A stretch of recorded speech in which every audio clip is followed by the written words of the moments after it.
উত্তরায় যুদ্ধবিমান বিধ্বস্তে নিহতের সংখ্যা বেড়ে ৩২। দগ্ধ আরও বেশ কয়েকজনের অবস্থা আশঙ্কাজনক। বিমান বিধ্বস্তের ঘটনায় হতাহতদের প্রকৃত সংখ্যা নিরূপণে কমিটি গঠন, লাশ নিয়ে রাজনীতি না করার আহ্বান। পরাজিত শক্তি ঘুরে দাঁড়ানোর চেষ্টা করছে মন্তব্য মির্জা ফখরুলের। নির্বাচন বানচালে সহিংসতার অভিযোগ।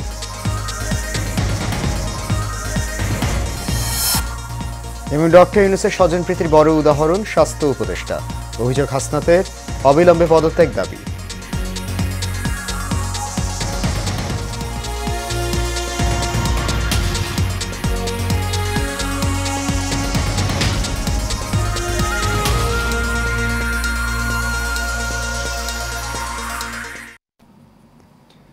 সবাইকে স্বাগত জানাচ্ছি এশিয়ান নিউজে। আপনাদের সাথে আছি আমি সৈয়দ মাহিউজ্জামান মুখর। শুনছেন বিআরবি কেবল ইন্ডাস্ট্রিজ লিমিটেড সংবাদ শিরোনাম। যাচ্ছি পুরো খবরে।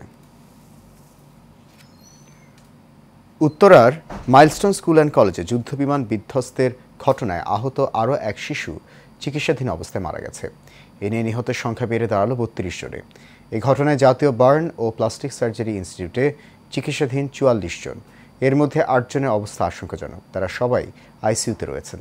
সাংবাদিকদের এসব তথ্য জানান হাসপাতালটির পরিচালক অধ্যাপক মোহাম্মদ নাসিরউদ্দিন। আনসারুল ইসলামের ক্যামেরায় ওয়ালিদ সিদ্দিকীর রিপোর্টে দেখুন বিস্তারিত।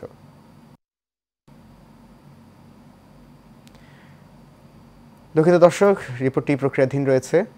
যাচ্ছে পরবর্তী প্রসঙ্গে। উত্তরার দিয়াবাড়ি মাইলস্টোন স্কুল অ্যান্ড কলেজের স্থায়ী ক্যাম্পাসে বিমান বাহিনীর একটি যুদ্ধবিমান বিধ্বস্তের ঘটনায় হতাহতদের প্রকৃত সংখ্যা নিরূপণ এবং আহত, নিহত ও নিখোঁজদের নাম ঠিকানাসহ তালিকা তৈরিতে ৬ সদস্যের একটি কমিটি গঠন করেছে প্রতিষ্ঠান কর্তৃপক্ষ। মঙ্গলবার অধ্যক্ষ মোহাম্মদ জিয়াউল আলমকে সভাপতি করে গঠিত এই কমিটিকে ৩ কর্মদিবসের মধ্যে একটি পূর্ণাঙ্গ প্রতিবেদন জমা দিতে বলা হয়েছে। কমিটির অন্য সদস্যরা হলেন উপাধ্যক্ষ মোহাম্মদ মাসুদ আলম, প্রধান শিক্ষিকা খাদিজা আক্তার, কো-কোঅর্ডিনেটর লুৎফুন্নেসা লোপা, অভিভাবক প্রতিনিধি মনিরুজ্জামান মোল্লা এবং দ্বাদশ শ্রেণীর ২ শিক্ষার্থী মারুফ বিন জিয়াউর রহমান ও মোহাম্মদ তাসনিম ভুইয়া প্রতীক। কমিটিকে বিদ্যালয় কর্তৃপক্ষের পক্ষ থেকে সরাসরি ঘটনাস্থল পরিদর্শন, সংশ্লিষ্ট পরিবারদের সঙ্গে যোগাযোগ এবং নিশ্চিত তথ্য যাচাই করে তালিকা প্রস্তুত করার নির্দেশনা দেওয়া হয়েছে।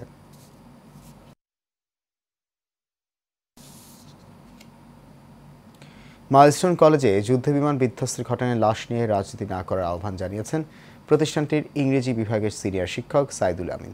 তিনি জানান, প্রকৃত সংখ্যা দ্রুতই প্রতিষ্ঠানের পক্ষ থেকে জানানো হবে। এদিকে এই ঘটনার প্রত্যক্ষদর্শী শিক্ষার্থীরা বলেন, প্রকৃত সংখ্যা বের করে আহতদের সুচিকিৎসার ব্যবস্থা করতে হবে। আবির হোসেনের ক্যামেরায় কাউসার আহমেদের রিপোর্টে দেখুন বিস্তারিত। বিমান বিধ্বস্তের ঘটনায় ২০ শিক্ষার্থীকে বাঁচাতে গিয়ে নিজের জীবন উৎসর্গ করেন সাহসী ও মানবিক শিক্ষিকা মেহরিন চৌধুরী। ঠিক একইভাবে জীবনের ঝুঁকি নিয়ে বেশ কয়েকজন শিক্ষার্থীর জীবন বাঁচিয়েছেন ইংরেজি বিভাগের সিনিয়র শিক্ষক সাইদুল আমিন। আমার তাপমাত্রা মনে হলো যে আমার চামড়া ঝলসে যাবে, আমি নিজেও আর ওই তাপে বাঁচবো না, এরকম একটা ভাব। এদিকে ধোঁয়া চলে আসছে আমার নাকের মধ্যে। আমি তখন সিদ্ধান্ত নিলাম বাচ্চাগুলো আমার মানে আমাদের আপনাদের সম্ভবত এটা প্রথম আলোর এক ভাই ছিলেন, ওনার ছেলেও ছিল আমার সাথে। তো ও বললো, স্যার আমারে বাঁচান, আমার ধরে বলছে স্যার বাঁচান। মাহরিন মাশরুক এবং সাইদুল আমিনদের মতো শিক্ষকের কারণেই প্রাণে বেঁচে গেছেন অনেক শিশু। তবে মারা যাওয়া শিশুদের সংখ্যা নিয়ে ছড়ানো অপতথ্যে বিব্রত ওই শিক্ষক।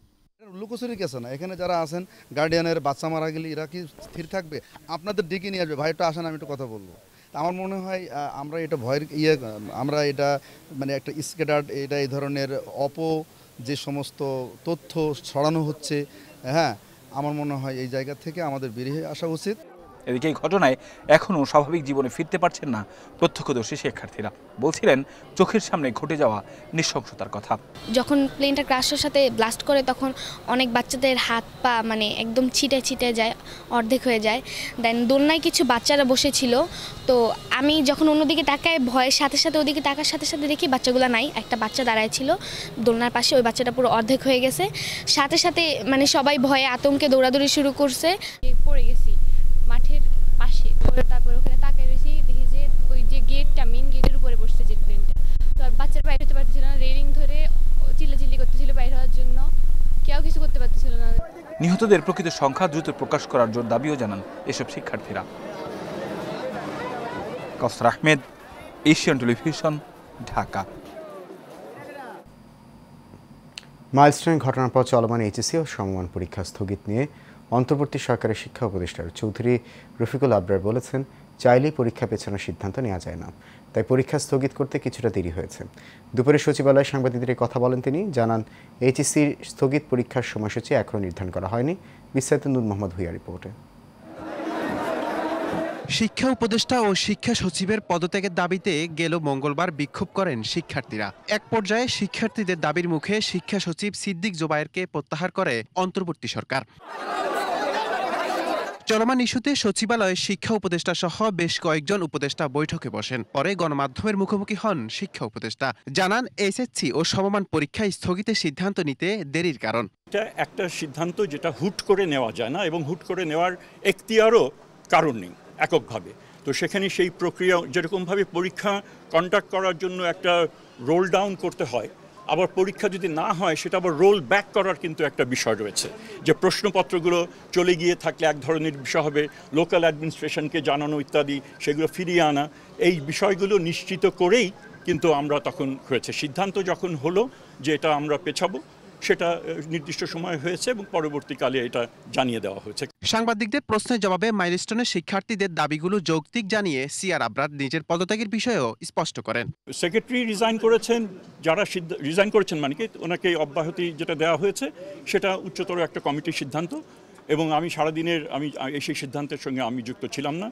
কেন দেওয়া হয়েছে সেটার উত্তর আমি দিতে পারব। প্রধান উপদেষ্টা রাষ্ট্রের পক্ষ থেকে শোক প্রকাশ করেছে, তাই আলাদা করে শিক্ষা মন্ত্রণালয়ে শোক প্রকাশের দরকার হয়নি বলেও জানান শিক্ষা উপদেষ্টা। যেখানে প্রধান উপদেষ্টা নিজে এখানে শোক জাতির কাছে তিনি চ্যানেলের মাধ্যমে তিনি সেটা প্রকাশ করেছেন, সেটা আলাদাভাবে আমাদের করার সেরকম আমার মনে হয় কোনো অবকাশ হয়নি। নূর মোহাম্মদ ভূঁইয়া, এশিয়ান টেলিভিশন, ঢাকা। দর্শক, সংবাদের শুরুতে যেমনটি বলছিলাম, উত্তরা মাইলস্টোন স্কুল অ্যান্ড কলেজে যুদ্ধবিমান বিধ্বস্তের ঘটনায় আহত আরও এক শিশু চিকিৎসাধীন অবস্থায় মারা গেছে। এ নিয়ে নিহতের সংখ্যা বেড়ে দাঁড়ায় 32 জনে। এই ঘটনায় জাতীয় বার্ন ও প্লাস্টিক সার্জারি ইনস্টিটিউটে চিকিৎসাধীন 44 জন, এর মধ্যে 8 জনের অবস্থা আশঙ্কাজনক। তারা সবাই আইসিইউতে রয়েছেন। সাংবাদিকদের এসব তথ্য জানান হাসপাতালটির পরিচালক অধ্যাপক মোহাম্মদ নাসির উদ্দিন। আমাদের সহকর্মী ওয়ালিদ সিদ্দিকীর রিপোর্টটি অবশেষে আমাদের হাতে এসে পৌঁছেছে, চলুন দেখে নিই রিপোর্টটি। মাইলস্টোন স্কুল অ্যান্ড কলেজ ক্যাম্পাসে যুদ্ধবিমান বিধ্বস্তের ঘটনায় জাতীয় বার্ন ও প্লাস্টিক সার্জারি ইনস্টিটিউশনে চিকিৎসাধীন অবস্থায় রয়েছেন 44 জন। এর মধ্যে 8 জনের অবস্থা আশঙ্কাজনক বলে জানান হাসপাতালটির পরিচালক। হাসপাতালটির পরিচালক অধ্যাপক মোহাম্মদ নাসির উদ্দিন জানান 13 জনের অবস্থা মারাত্মক, বাকি 23 জনের অবস্থা ইন্টারমিডিয়েট পর্যায়ে রয়েছে। এখন পর্যন্ত হাসপাতালটিতে চিকিৎসাধীন 11 জনের মৃত্যু হয়েছে। 44 জন পেশেন্ট এই মুহূর্তে আমাদের ইনস্টিটিউশনে ভর্তি আছে। আমাদের ক্রিটিক্যাল ক্যাটাগরিতে মোট আছে 8 জন, আমাদের সিভিয়ার ক্যাটাগরিতে আছে 13 জন এবং ইন্টারমিডিয়েট ক্যাটাগরিতে আছে 23 জন। সিঙ্গাপুর থেকে আসা চিকিৎসকদের ব্যাপারে তিনি বলেন, রোগীদের প্রত্যেকের ব্যাপারে খোঁজ খবর নিয়েছেন চিকিৎসক দলটি। কাউকে উন্নত চিকিৎসার জন্য বাইরে নিতে হবে কিনা তা 48 ঘন্টা আগে বলা সম্ভব না বলেও জানান হাসপাতালটির পরিচালক। তো উনি আমাদের প্রাইমারি পরিকল্পনা নিয়ে উনি যথেষ্ট আমাদের সঙ্গে একমত পোষণ করেছেন। তবে কিছু কিছু জায়গাতে উনি আমাদেরকে যেটা বলেছেন যে ম্যাস ক্যাজুয়ালিটির ওনার একটা অভিজ্ঞতা আছে তাইওয়ানে অনেক শিশুদের ক্ষেত্রে, তো উনি ওইখানে কিছু পরামর্শ আমাদের দিয়েছেন। আমরা ওইগুলোই ফলো করছি। ওইগুলো হয়তো আরেকটু ভালোভাবে আরেকটু ক্যাটাগরি করে আমরা ওইটা ফলো করছি। আসলে খুব বেশি পার্থক্য কথা উনি বলেননি, তবে কিছু জিনিস গোছানোভাবে আরও একটু প্রক্রিয়াগতভাবে আমরা 12 ঘন্টা জায়গায় 6 ঘন্টা করব কি 7 ঘন্টা করব, এরকম কিছু চেঞ্জেস আছে। তিনি জানান 12 ঘন্টা অন্তর অন্তর জ্যেষ্ঠ চিকিৎসকরা বসে সিদ্ধান্ত নিচ্ছেন, পাশাপাশি প্রতি ঘন্টায় তারা রোগীদের প্রযোজ্য চিকিৎসার ব্যবস্থা করছেন। সবই সরকার বহন করছে। Walid Siddiqui, Asian television, Dhaka. এবার ভিন্ন প্রসঙ্গ। বিভিন্ন রাজনৈতিক দলের নেতাদের সঙ্গে বৈঠকে বসেছেন প্রধান উপদেষ্টা অধ্যাপক ডক্টর মোহাম্মদ ইউনূস। বুধবার বিকেল 3টায় রাষ্ট্রীয় অতিথি ভবন যমুনায় এই বৈঠক শুরু হয়। বৈঠকে এবি পার্টির চেয়ারম্যান মুজিবুর রহমান মঞ্জু, গণসংহতি আন্দোলনের জুনায়েদ সাকি, রাষ্ট্র সংস্কার আন্দোলনের সৈয়দ হাসিবুদ্দিন হোসেন, নাগরিক ঐক্যের শহীদুল্লাহ কায়সার, গণ অধিকার পরিষদের নুরুল হক নুরু এবং এলডিপির রেদওয়ান আহমেদ উপস্থিত ছিলেন। এছাড়া বৈঠকে খেলাফত মজলিসের ডক্টর আহমেদ আব্দুল কাদের, বিপ্লবী ওয়ার্কার্স পার্টির সাইফুল হক, 12 দলীয় জোটের শাহাদাত হোসেন সেলিম, জাতীয় সমাজতান্ত্রিক দল জেএসডির তানিয়া রব, বাসদের বজলুর রশিদ ফিরোজ, সিপিবির রুহিন হোসেন প্রিন্স ও গণফোরামের সেক্রেটারি ডাক্তার মিজানুর রহমান উপস্থিত রয়েছেন।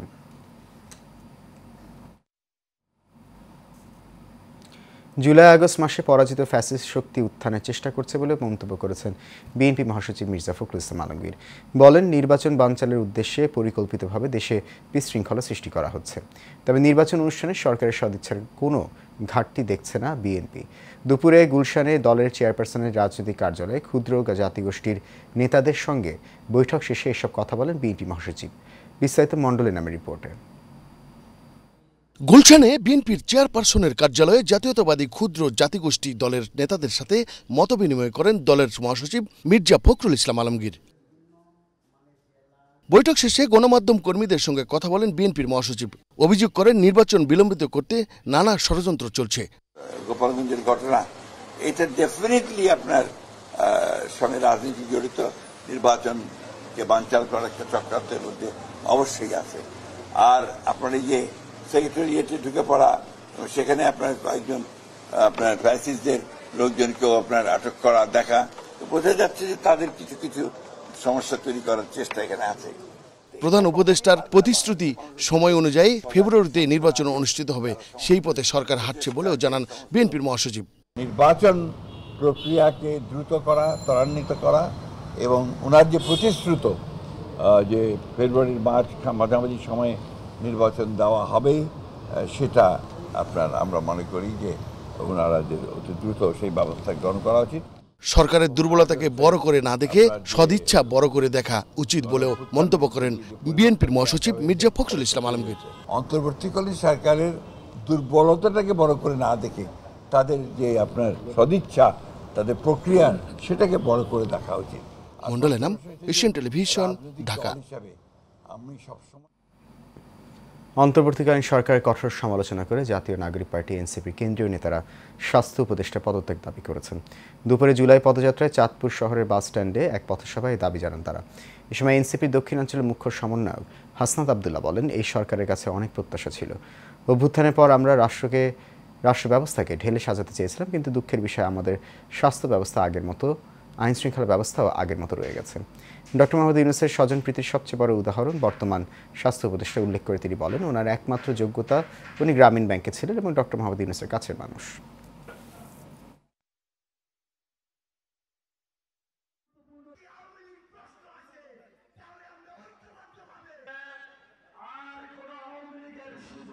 ডক্টর মোহাম্মদ ইউনূসের স্বজনপ্রীতির সবচেয়ে বড় এক্সাম্পল হচ্ছে স্বাস্থ্য উপদেষ্টা। উনি যে বেতনটা নেয়, এই বেতনটা হারাম হবে। উনি যে গাড়িটা চলে সরকারের টাকায়, এটা হচ্ছে জনগণের সাথে বেইমানি। এই স্বাস্থ্য উপদেষ্টা এটা কোনো কাজের না। উনি কিচ্ছু বুঝে না, উনি স্বাস্থ্য ব্যবস্থা বুঝে না, উনি চিকিৎসা বুঝে না, উনি ইনস্ট্রুমেন্টাল, ওনার কোনো নলেজ নাই। ওনার একমাত্র যোগ্যতা উনি গ্রামীণ ব্যাংকে ছিল এবং ডক্টর মোহাম্মদ ইউনূসের উনি হচ্ছেন খুব কাছের মানুষ। নিবন্ধের বিষয়ে প্রধান নির্বাচন কমিশনার এএমএম নাসির উদ্দিনের সাথে সৌজন্য সাক্ষাৎ করেছে ডেমোক্রেটিক লীগ ডিএল। বিকেলে রাজধানী আগারগাঁও নির্বাচন ভবনে ডেমোক্রেটিক লীগের 5 সদস্য একটি প্রতিনিধি দল সিএসির সাথে সৌজন্য সাক্ষাৎ করেন। এ সময় দলের নিবন্ধন সহ সার্বিক বিষয় নিয়ে কথা বলেন দলটির সাধারণ সম্পাদক খোকন চন্দ্র দাস, সিনিয়র সহসভাপতি সৈয়দ মাজহারুল হক মিঠু, সহসভাপতি মোহাম্মদ মাহবুব আলম, সহসভাপতি সুজন চক্রবর্তী এবং প্রচার ও প্রকাশনা সম্পাদক লিটন তালুকদার। সাক্ষাৎ শেষে তারা বলেন, ডেমোক্রেটিক লীগ একটি নির্যাতিত দল, নিবন্ধন দেয়া হলে জনস্বার্থে কাজ করে যাবে।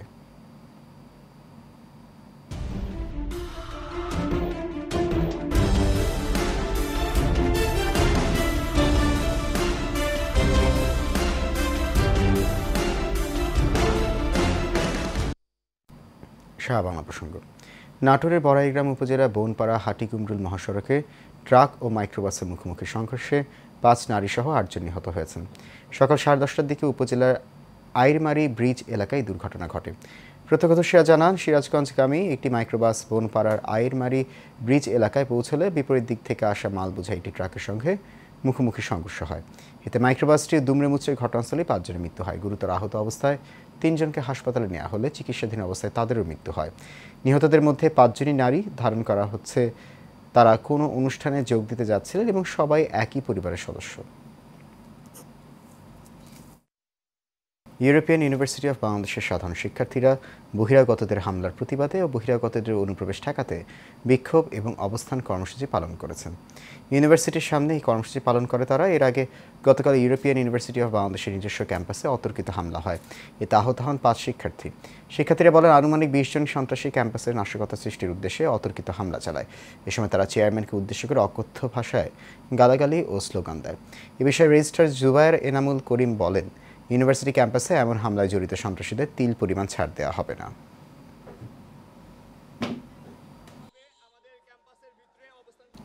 শেষ করব এশিয়ান নিউজ। তার আগে বিআরবি কেবল ইন্ডাস্ট্রিজ লিমিটেড সংবাদ শিরোনাম যেগুলো জানিয়ে দিচ্ছে আরও একবার।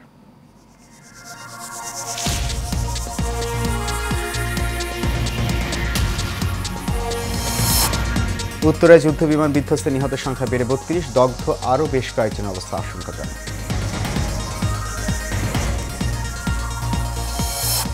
বিমান বিধ্বস্তের ঘটনায় হতাহতদের প্রকৃত সংখ্যা নিরূপণে কমিটি গঠন, লাশ নিয়ে রাজনীতি না করার আহ্বান। পরাজিত শক্তি ঘুরে দাঁড়ানোর চেষ্টা করছে মন্তব্য মির্জা ফখরুলের। নির্বাচন বানচালের সহিংসতার অভিযোগ। এবং ডক্টর ইউনূসের স্বজনপ্রীতির বড় উদাহরণ স্বাস্থ্য উপদেষ্টা। অভিযোগ হাসনাতের অবিলম্বে পদত্যাগ দাবি।